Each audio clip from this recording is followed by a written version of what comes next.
Greetings everyone and welcome back to the lesson. The subject is Advanced Taxation. Today we're going to introduce a new chapter known as Tax Investigations. This chapter is arranged in 8 sub-chapters. Number 1 is tax fraud. Number 2, civil and criminal tax investigation. Number 3, events which may trigger an investigation. Number 4, back duty and in-depth examination. Number 5, customs and excise investigations. Number 6, negotiation for settlement, tax amnesty, tax penalties and enforcement for outstanding taxes. Number 7, types of tax audit and their significance. Then the last subtopic is application of relevant case law. So these are 8 areas. We will be studying each area at a time, beginning with the first subtopic, which is tax fraud. In this lesson, we will cover tax fraud, and by the end of this lesson, you should be able to clearly define tax fraud, including its key elements. Then at the end of the lesson, I'll give you revision questions. So welcome to the lesson. The subtopic is tax fraud. So what is the meaning of tax fraud? What is the meaning of tax fraud? What's the definition of tax fraud? Define tax fraud. Now, candidates, tax fraud is the illegal act of intentionally falsifying information on a tax return or any related forms with the aim of reducing the amount of tax liability owed. It is an illegal act.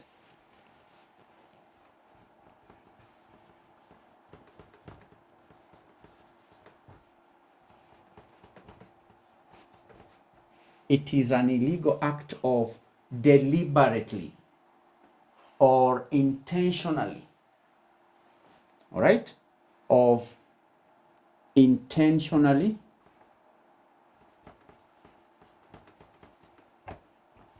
falsifying tax information on a tax return or any related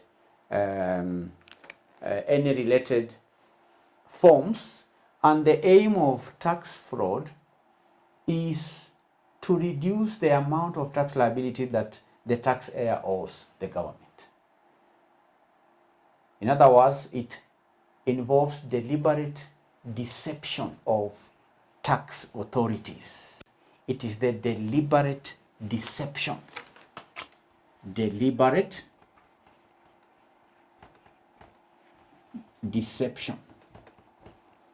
Deliberately deceiving the tax authorities. Deliberately lying to the tax authorities by falsifying documents with the aim of reducing the amount of tax liability. And it involves a range of activities. It involves a range of activities. Okay? Tax fraud involves a range of activities like underreporting income. Underreporting income. Activities such as underreporting income,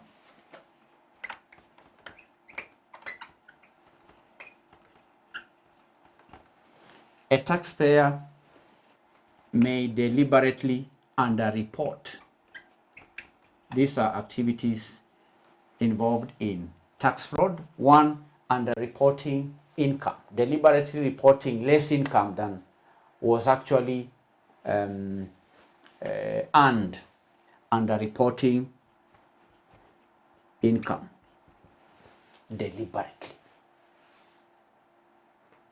Inflating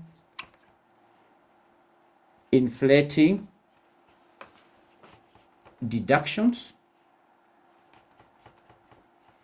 is another act of tax fraud. Inflating deductions or expenses. That means claiming deductions for expenses that were never incurred, or sometimes exaggerating the amount of the expenses. That's an act of tax fraud. Concealing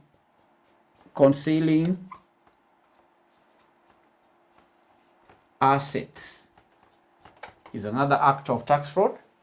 Concealing assets. To conceal is to hide.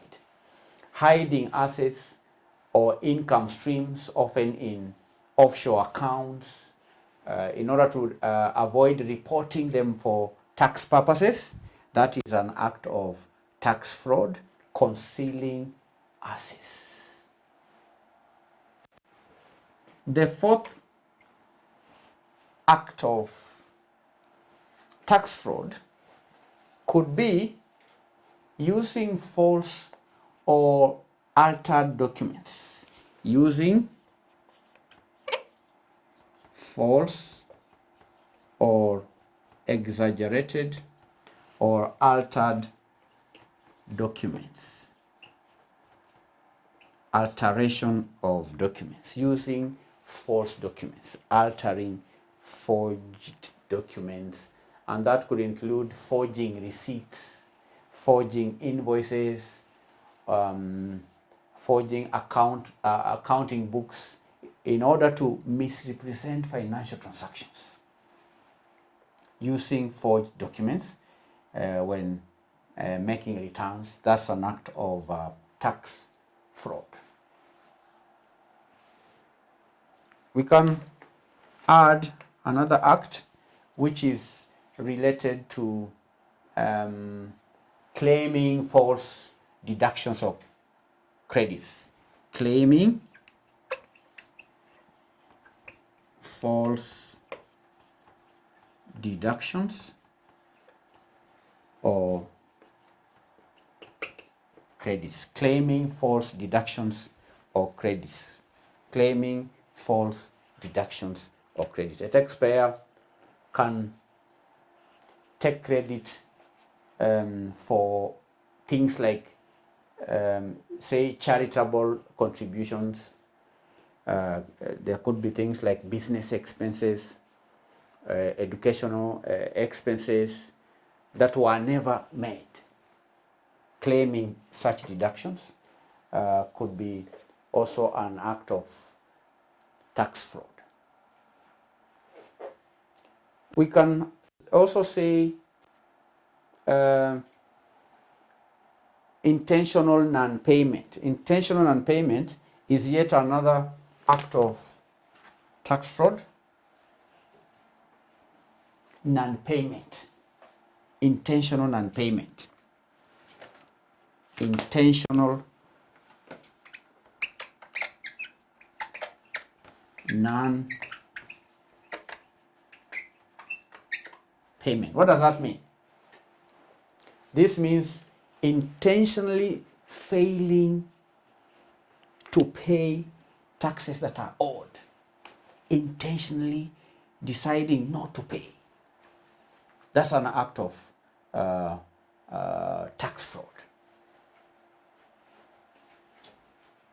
Illegal activities.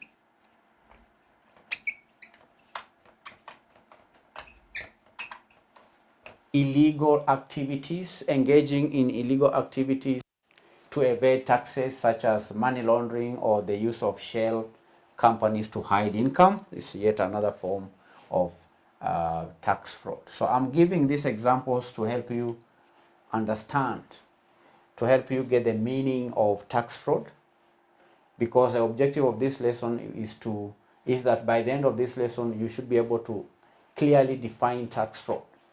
So tax fraud can be defined by giving examples, by giving activities that surround tax fraud. So we said One is underreporting.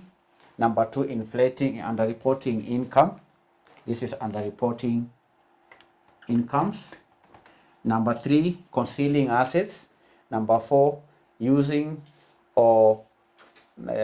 false or altered documents. Number five, claiming false deductions or credits. Number six, intentional non-payment, deciding just not to pay taxes. And number six, illegal activities. Now, candidates, it's important to note that tax fraud is a serious criminal offense that can result in heavy fines, that can result in heavy penalties, and even imprisonment. And tax fraud differs from tax avoidance. It's important to note that tax fraud differs from tax avoidance, which is a legal practice. Tax avoidance is a legal practice of using the tax regime to find ways to reduce the amount of tax payable, but staying within the letter and spirit of the law. But tax evasion, candidates, is a subset of tax fraud, and it refers to the illegal methods used to avoid paying taxes. And to help us understand these subjects deeply, we are going to answer a few questions related to tax fraud. The first one being, what are the key elements that constitute tax fraud, and how does it differ from the legal practice of tax avoidance? Get the question? I repeat, what are the key elements that constitute tax fraud, and how does it differ from the legal practice of tax avoidance? I've just said that tax avoidance is a legal practice of using the tax regime to find ways to reduce tax liability, but staying within the law. So the question is, what are the key elements? And candidates, the key elements, we've identified them here. These are the key elements or activities surrounding tax fraud. The key elements constitute or include the deliberate deception against tax authorities. It involves concealing assets, using false or altered documents, claiming false deductions or credits, and so on. Do you understand? We have answered the first part of that question. What are the key elements that constitute tax fraud? The second part of the question reads, how does it differ from the legal practice of tax avoidance? How does tax fraud differ from tax avoidance? Now, tax fraud contrasts with tax avoidance, which involves using legal methods to minimize tax liability, such as investing in tax-deferred repayment plans or claiming allowable deductions and credits. That is one way to avoid tax. So tax fraud, candidates, we can also say, is criminal and intentional. It is deliberate, as at the same time criminal. Whereas tax avoidance is legal and within the bounds of the law. So let me take another question. In the context of tax fraud, describe what is meant by willful act to evade tax laws and provide an example of such behavior. Describe what is meant by willful act to evade tax laws. Now, candidates, A willful act to evade, tax laws means intentionally taking actions to avoid paying taxes that are legally due. And an example of this would be intentionally not reporting cash income to the tax authorities. That is a deliberate violation of tax laws, as opposed to making a honest mistake on a tax form or tax reform, which would not be considered willful or fraudulent. Let's consider the third question here. How does falsifying documents contribute to tax fraud, and what are some common types of documents that are manipulated in this fraud? I repeat, how does falsifying documents contribute to tax fraud, and what are some common types of documents that are manipulated in this fraud? So again, these are two questions.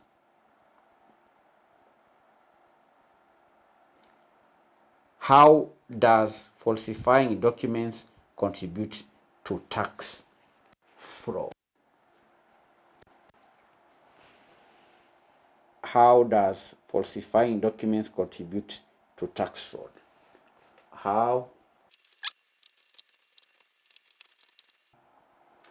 does falsifying documents contribute to tax fraud? Now, candidates, falsifying documents to commit tax fraud might involve creating fake invoices to overstate business expenses, or altering personal income records to underreport earnings. And such acts are intended to deceive the tax authorities into believing that one's tax liability is lower than it actually is. We've answered the first part of this question. The second part of this question reads, and what are some of the common types of documents that are manipulated in this fraud? Now, common falsified documents include receipts, include ledger books, include employment records, and so on. Then moving on to the third or fourth question, why is underreporting income considered a form of tax fraud, and what are the consequences of this action for both the individual and the economy? Two questions again. Why is underreporting income considered a form of tax fraud? Now, underreporting income is considered a form of tax fraud because it involves intentionally reporting less income than what was actually earned to reduce tax liability. And the other part of the question is, what are the consequences of this action both to the individual and the economy? Now, the consequences of underreporting income can be severe. The consequences can be severe, including fines, including penalties, and even imprisonment. And economically, it undermines the tax base, leading to deficit in public funds, which could affect government services and the overall economy. That's obvious. Obviously, it is obvious that underreporting income by companies or individuals undermines the tax base and reduces the sources of government revenue which is required to meet or to offer government services. That's an obvious consequence. Now we are going to take the last question here, which reads, explain the difference between tax avoidance and tax evasion, and why one is considered lawful while the other is a criminal offense. Now, candidates, avoidance, as earlier stated, tax avoidance is the legitimate use of tax regime to one's own advantage, to reduce the amount of tax that is payable by means that are within the law. For example, claiming all legal deductions and credits. On the other hand, tax evasion entails taxpayers deliberately misrepresenting or concealing the true state of affairs to a tax authorities in order to reduce their tax liability, and includes dishonest tax reporting, such as declaring less income, less profits, or less gains than amounts actually earned. Or it may include overstating deductions. So candidates here, tax avoidance is lawful as it complies with the laws or the tax code, while tax evasion is a criminal offense because it involves deceit, it involves concealment, it involves a violation of the legal duties of the taxpayer. So we've answered 5 questions related to what we have studied today. Now, in closing, I'm going to give you today's assignment. Remember, in our today's lesson, we've just introduced the chapter tax investigations. We've defined tax fraud. We've given activities that surround tax fraud. I've answered 5 questions in relation to tax fraud. In closing this lesson, I'm going to give you assignment. I'm going to read the assignment. This is tax fraud. Revision question number 1. What are the specific actions that differentiate tax fraud from a simple error or omission on a tax return? Number 2. How do tax authorities, the Kenya Revenue Authority, detect and investigate potential cases of tax fraud? Number 3, what are the legal repercussions for individuals or corporations found guilty of committing tax fraud? Number 4, identify any recent high-profile tax fraud cases in Kenya and discuss the methods used to perpetrate the fraud. Then lastly, what measures can taxpayers take to ensure they remain compliant with tax laws and avoid unintentional tax fraud? Thank you for attending the lesson. In our next session, we will study the second subtopic, which is civil and criminal tax investigation. Thank you. God bless you. Bye-bye.